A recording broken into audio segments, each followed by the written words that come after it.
Aklat ng Awit bilang 18 hanggang 25.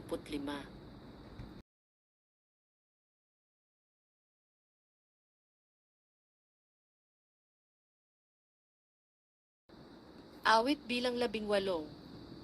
Iniibig kita, o Panginoon, na aking kalakasan. Ang Panginoon ay aking malaking bato, at aking kuta, at aking tagapagligtas, aking Diyos, aking malaking bato na sa kanya'y manganganlong ako, aking kalasag, at siyang sungay ng aking kaligtasan, aking matayog na muog. Ako'y tatawag sa Panginoon na marapat na purihin, sa gayo'y maliligtas ako sa aking mga kaaway. Pinamuluputan ako ng mga tali ng kamatayan at tinakot ako ng mga baha ng kasamaan. Ang mga tali ng libingan ay nasa buong palibot ko, ang mga silo ng kamatayan ay dumating sa akin. Sa aking kapanglawan ay tumawag ako sa Panginoon at dumaing ako sa aking Diyos. Dininig niya ang aking tinig mula sa kanyang templo, at ang aking daing sa harap niya ay dumating sa loob ng kanyang mga pakinig.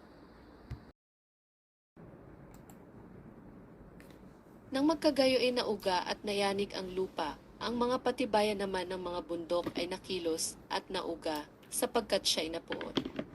Napailang lang ang usok mula sa kanyang mga butas ng ilong, at apoy na mula sa kanyang bibig ay sumupo. Mga baga ay nangagalab sa pamamagitan niyaon. Kanya namang iniyuko ang mga langit at ibinaba, at sa limuot na kadiliman ay nasa ilalim ng kanyang mga paa. At siya'y sumakay sa isang kerubin at lumipad. Siya'y lumipad na maliksi sa mga pakpak ng hangin. Ginawa niya ang kadiliman na kanyang kublihang dako, ang kanyang kulandong sa buong palibot niya, mga kadiliman ng tubig, masinsing mga alapaap sa langit. Sa kakinangan sa harap niya ay dumaan ang kanyang mga masinsing alapaap, mga granizo at mga bagang apoy. Ang Panginoon naman ay kumulog sa mga langit at pinatunog ng kataas-taasan ang kanyang tinig, mga granizo at mga bagang apoy. At kanyang inihilagpos ang kanyang mga pana at pinapangalat sila, mga kidlat na di masayod at ginulo sila. Nang magkagayo ay nagsilitaw ang mga lagusan ng tubig at ang mga patibayan ng sanglibutan ay nangahubdan sa iyong pagsaway, o Panginoon, sa hihip ng hinga ng iyong mga butas ng ilong. Siya'y nagsugo mula sa itaas, kinuha niya ako, sinagip niya ako sa maraming tubig. Iniligtas niya ako sa aking malakas na kaaway, at sa mga nangagtatanim sa akin, sapagkat sila'y totoong makapangyarihan sa ganang akin. Sila'y nagsidating sa akin sa kaarawan ng aking kasakunaan, ngunit ang Panginoon ay siyang aking gabay. Inilabas naman niya ako sa maluwag na dako. Iniligtas niya ako, sapagkat siya'y nalulugod sa akin. Ginanting pala ako ng Panginoon ayon sa aking katuwiran, ayon sa kalinisan ng aking mga kamay ay ginanting pala niya ako. Sapagkat aking iningatan ang mga daan ng Panginoon, at hindi ako humiwalay ng masama sa aking Diyos. Sapagkat lahat niyang mga kahatulan ay nangasa harap ko, at hindi ko inihiwalay ang kanyang mga palatuntunan sa akin. Ako rin na may sakdal sa kanya, at ako'y nagingat ng aking sarili sa aking kasamaan. Kaya't ginanting pala ako ng Panginoon ayon sa aking katuwiran, ayon sa kalinisan ng aking mga kamay sa kanyang paningin. Sa mahabagin ay pakikilala kang mahabagin, sa sakdal na tao ay pakikilala kang sakdal. Sa dalisay ay pakikilala kang dalisay, at sa matigas na loob ay pakikilala kang mapagmatigas. Sapagkat iyong ililigtas ang napipighating bayan, ngunit ang mga mapagmataas na mata ay iyong ibababa. Sapagkat iyong papagniningasin ang aking ilawan, liliwanagan ng Panginoon kong Diyos ang aking kadiliman. Sapagkat sa pamamagitan mo ay dadaluhungin ko ang isang hukbo, at sa pamamagitan ng aking Diyos ay lulukso ako sa kuta. Tungkol sa Diyos ang kanyang lakad ay sakdal, ang salita ng Panginoon ay subok, siya ay kalasag ng lahat na nanganganlong sa kanya.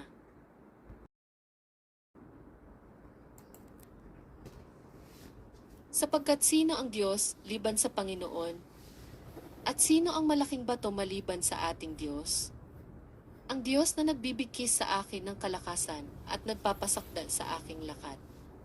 Kanyang ginagawa ang aking mga paa na gaya ng mga paa ng mga usa, at inilalagay niya ako sa aking mga mataas na dako. Kanyang tinuturuan ang aking mga kamay na makipagdigma, na anupat ang aking mga kamay ay bumabali ng busog na tanso. Iyon namang ibinigay sa akin ang kalasag na iyong pangligtas, at inalalayan ako ng iyong kanan, at pinadakila ako ng iyong kahinahunan. Iyong pinalaki ang aking mga hakbang sa ilalim ko, at ang aking mga paa ay hindi nangadulas. Aking hahabulin ang aking mga kaaway, at aabutan ko sila, hindi man ako babalik hanggang sa sila'y malipol. Aking sasaktan sila, na anupat sila ay huwag makatayo, sila'y mga lulugmok sa ilalim ng aking mga paa. Sapagkat iyong binikisan ako ng kalakasan sa pagbabaka, iyong pinasuko sa akin yaong nagsisibangon laban sa akin. Iyo rin namang pinatatalikod sa akin ang aking mga kaaway, upang aking maihiwalay silang nangagtatanim sa akin. Sila'y nagsihiyaw, ngunit walang magligtas, pati sa Panginoon, ngunit hindi niya sinagot sila. Nang magkagayoy aking dinurog sila na gaya ng alabok sa harap ng hangin, aking inihagis sila na gaya ng putik sa mga lansangan. Iniligtas mo ako sa mga pakikipagtalo sa bayan. Iyong ginawa ako na pangulo ng mga bansa, isang bayan na hindi ko nakilala ay maglilingkod sa akin. Pagkarinig nila sa akin ay tatalimahin nila ako, ang mga taga-ibang lupa ay magsisisuko sa akin. Ang mga taga-ibang lupa ay manganghihiluka, at sila'y magsisilabas na nanganginginig mula sa kanilang mga taguang dako. Mabuhay nawa ang Panginoon at maging mapalad nawa ang aking malaking bato, at dakilain ang Diyos ng aking kaligtasan. Sa makatuwid bagay ang Diyos na ipinanghihiganti ako, at nagpapasuko ng mga bayan sa akin. Kanyang inililigtas ako sa aking mga kaaway. Itinataas mo ako sa nagsisibangon laban sa akin. Iyong inililigtas ako sa mangdadahas na tao. Kaya't ako'y magpapasalamat sa iyo, O Panginoon, sa gitna ng mga bansa, at taawit ako ng mga pagpupuri sa iyong pangalan. Dakilang kaligtasan ay ibinibigay niya sa kanyang hari, at nagpapakita ng kagandahang loob sa kanyang pinahiran ng langis. Kay David at sa kanyang binhi magpakailanman. Awit bilang 19. Ang kalangitan ay nagpapahayag ng kaluwalhatian ng Diyos, at ipinakikilala ng kalawakan ang gawa ng kanyang kamay. Sa araw-araw ay nagbabadya ng pananalita, at sa gabi-gabi ay nagpapakilala ng kaalaman. Walang pananalita o wika man, ang kanilang tinig ay hindi marinig. Ang kanilang pangungusap ay lumaganap sa buong lupa, at ang kanilang mga salita ay hanggang sa wakas ng sanglibutan. Sa kanila inilagay niya ang tabernakulo na ukol sa araw. Nagaya ng kasintahang lalaki na lumalabas mula sa kanyang silid. At nagagalak na gaya ng malakas na tao na tatakbo ng kanyang takbo. Ang kanyang labasan ay mula sa wakas ng mga langit, at ang kanyang ligid ay sa mga wakas niyaon, at walang bagay na nakukubli sa pag-iinit niyaon.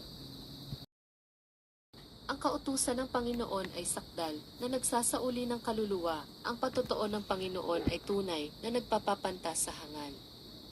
Ang mga tuntunin ng Panginoon ay matuwid, na nagpapagalak sa puso. Ang utos ng Panginoon ay dalisay, na nagpapaliwanag ng mga mata.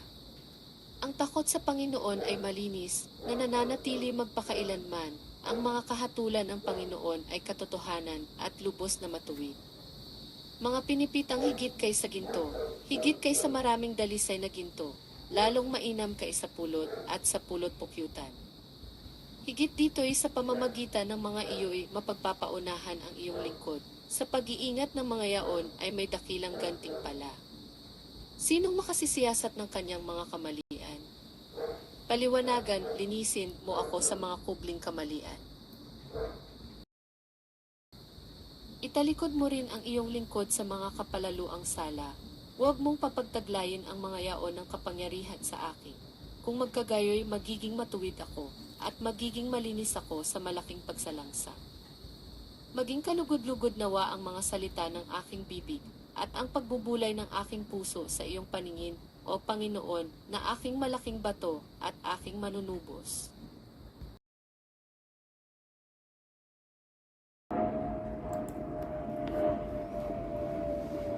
Awit bilang 20. Ang Panginoon ay sumasagot sa iyo sa araw ng kabagabagan. Itaas ka sa mataas ng pangalan ng Diyos ni Jacob. Saklolohan ka mula sa santuaryo at palakasin ka mula sa Sion. Alalahanin nawa ang lahat ng iyong mga handog at tanggapin niya ang iyong mga haing sinunog, Sela. Pagkalooban ka nawa ng nais ng iyong puso at tuparin ang lahat ng iyong payo. Kami ay magtatagumpay sa iyong pagliligtas at sa pangalan ng aming Diyos ay aming itataas ang aming mga watawat. Ganapin nawa ng Panginoon ang lahat ng iyong mga hingi.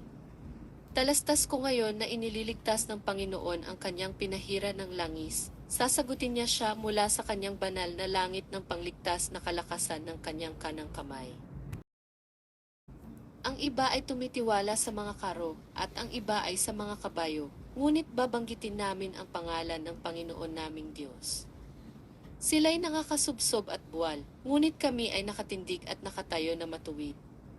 Magligtas ka, Panginoon, sagutin nawa kami ng hari pagka kami ay nagsisitawag.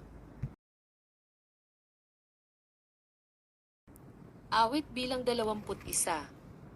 Ang hari ay magagalak sa iyong kalakasan, o Panginoon, at sa iyong pagliligtas gaano kalaki ang ikagagalak niya. Ibinigay mo sa kanya ang nais ng kanyang puso, at hindi mo ikinait ang hiling ng kanyang mga labi. Sela. Sapagkat iyong sinalubong siya ng mga kapalaran na kabutihan, iyong pinuputungan ng isang putong na dalisay na ginto ang kanyang ulo. Siya'y humingi ng buhay sa iyo, iyong binigyan siya, pati ng kahabaan ng mga kaarawan magpakailan paman. Ang kanyang kaluwalhatian ay dakila sa iyong pagliligtas, karangalan at kamahalan ay inilalagay mo sa kanya. Sapagkat ginagawa mo siyang pinakamapalad magpakailanman, iyong pinasasaya siya ng kagalakan sa iyong harapan. Sapagkat ang hari ay tumitiwala sa Panginoon at sa kagandahang loob ng kataas-taasan ay hindi siya makikilos. Masusumpungan ng iyong kamay ang lahat ng iyong mga kaaway, masusumpungan ng iyong kanan yaong mga nangagtatanim sa iyo. Iyong gagawin sila na gaya ng mainit na horno sa panahon ng iyong galit. Sasakmalin sila ng Panginoon sa kanyang puot at susupukin sila ng apoy. Ang kanilang bunga ay iyong lilipulin mula sa lupa at ang kanilang binhi ay mula sa gitna ng mga anak ng mga tao. Sapagkat sila'y nagakala ng kasamaan laban sa iyo, sila'y nagpanukala ng lalang na hindi nila maisasagawa. Sapagkat iyong patatalikurin sila, ikaw ay maghahanda ng iyong mga bagting ng busog laban sa mukha nila. Mataas ka, o Panginoon, sa iyong kalakasan, sa gayoy aming aawitin at pupurihin ang iyong kapangyarihan.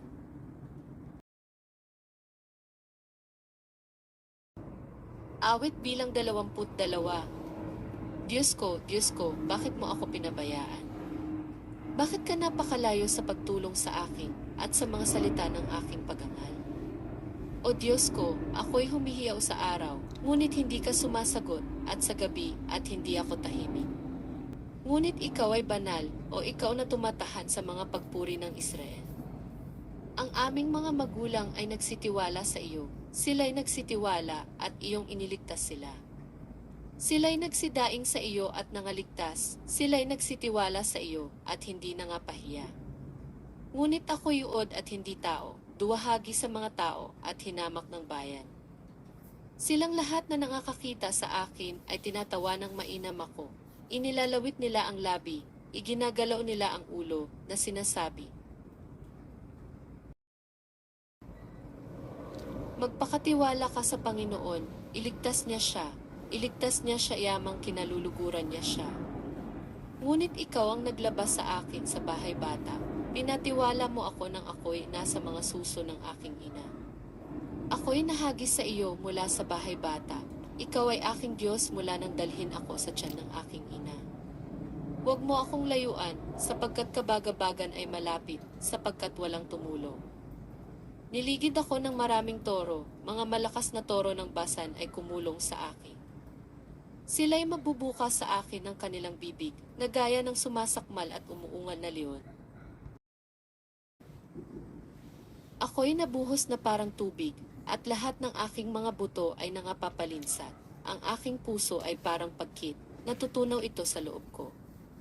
Ang aking kalakasan ay natuyo na parang bibinga, at ang aking dila ay dumidikit sa aking ngala-ngala, at dinala mo ako sa alabok ng kamatayan. Sapagkat niligid ako ng mga aso, kinulong ako ng pulutong ng mga manggagawa ng masama, binutasan nila ang aking mga kamay at ang aking mga paa. Aking maisasaysay ang lahat ng aking mga buto, kanilang minamasdan at pinapansin ako. Hinapak nila ang aking mga kasuutan sa gitna nila, at kanilang pinagsapalaran ang aking kasuutan. Ngunit huwag kang lumayo, o Panginoon, o ikaw na aking saklolo, magmadali kang tulungan mo ako. Iligtas mo ang aking kaluluwa sa tabak, ang aking minamahal sa kapangyarihan ng aso. Iligtas mo ako sa bibig ng leon, mula sa mga sungay ng torong gubat ay sinagot mo ako. Aking ipahahayag ang iyong pangalan sa aking mga kapatid, sa gitna ng kapulungan ay pupurihin kita. Kayong nangatatakot sa Panginoon ay magsipuri sa Kanya, kayong lahat na binhi ni Jacob ay lumuwalhati sa Kanya, at magsitayong may takot sa Kanya, kayong lahat na binhi ni Israel. Sapagkat hindi niya hinamak o pinagtaniman man ang kadalamhasyan ng nagdadalamhati, ni ikinubli man niya ang kanyang mukha sa Kanya, kundi nang siya ay dumaing sa Kanya, ay Kanyang dininig. Sa iyo nanggagaling ang pagpuri sa akin sa dakilang kapisanan, aking tutuparin ang aking mga panata sa harap nila na nangatatakot sa Kanya. Ang maamo ay kakain at mabubusog, kanilang pupurihin ang Panginoon na humanap sa Kanya. Mabuhay nawa ang iyong puso magpakailanman.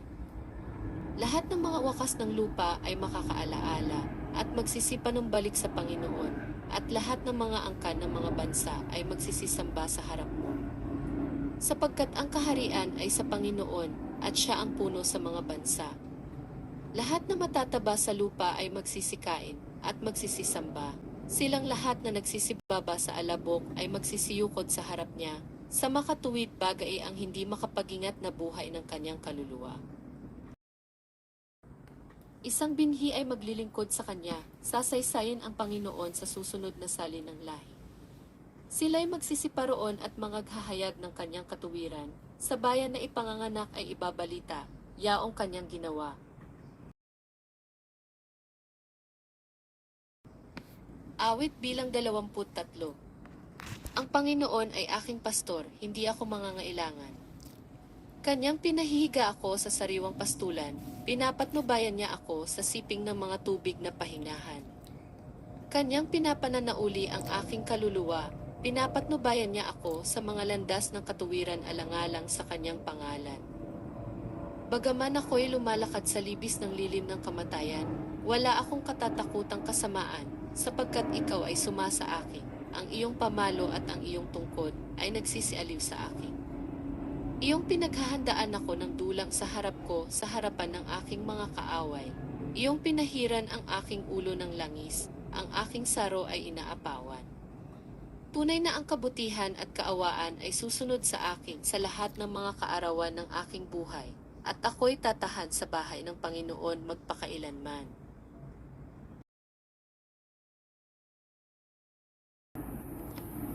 Awit bilang 24. Ang lupa ay sa Panginoon at ang buong narito, ang sanglibutan at silang nagsisitahan dito. Sapagkat itinatag niya sa ibabaw ng mga dagat at itinatayo sa ibabaw ng mga baha. Sinong aahon sa bundok ng Panginoon? At sinong tatayo sa kanyang dakong banal? Siyang may malinis na mga kamay at may dalisay na puso, na hindi nagmataas ang kanyang kaluluwa sa walang kabuluhan at hindi sumumpa na may kabulaanan. Siya'y tatanggap ng pagpapala sa Panginoon at ng katuwiran sa Diyos ng kanyang kaligtasan. Ito ang lahi ng mga nagsisihanap sa Kanya, na nagsisihanap ng iyong mukha, sa makatuwid bagay Jacob. Sela. Itaas ninyo ang inyong mga ulo, o kayong mga pintuang bayan, at kayo'y mga taas, kayong mga walang hanggang pintuan, at ang hari ng kaluwalhatian ay papasok. Sino ang hari ng kaluwalhatian? Ang Panginoong malakas at makapangyarihan, ang Panginoong makapangyarihan sa pagbabaka. Itaas ninyo ang inyong mga ulo, o kayong mga pintuang bayan, Magsitaas kayo, kayong mga walang hanggang pintuan, at ang hari ng kaluwalhatian ay papasok. Sino itong hari ng kaluwalhatian?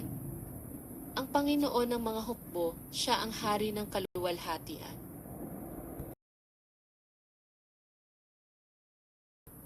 Awit bilang 25. Sa iyo, O Panginoon, iginagawad ko ang aking kaluluwa.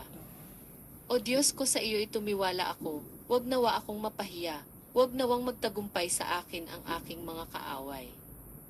Walang naghihintay sa iyo na mapapahiya, sila'y mga papahiya na nagsisigawa ng karayaan ng walang kadahilanan.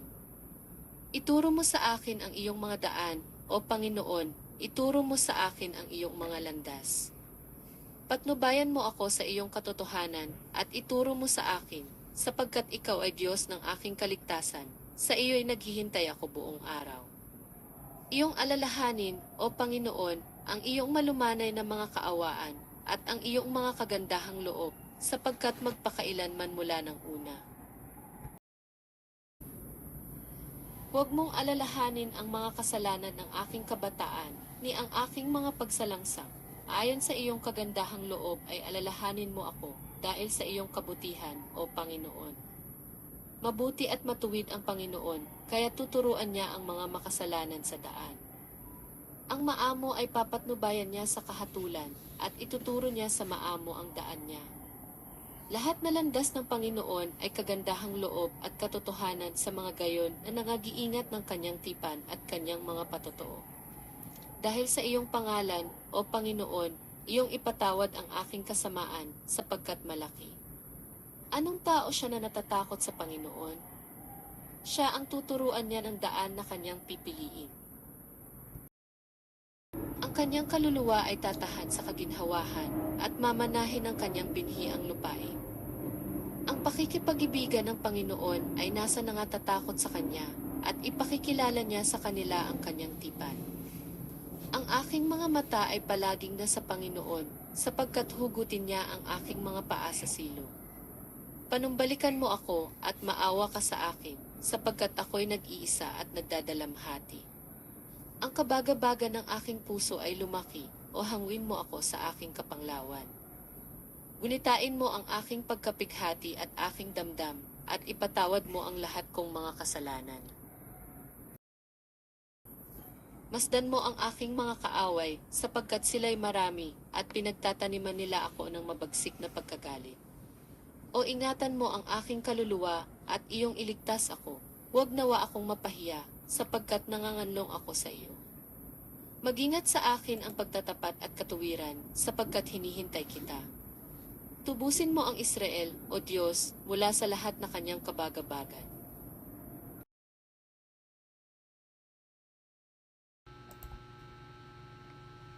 Salamat sa Diyos na may likha,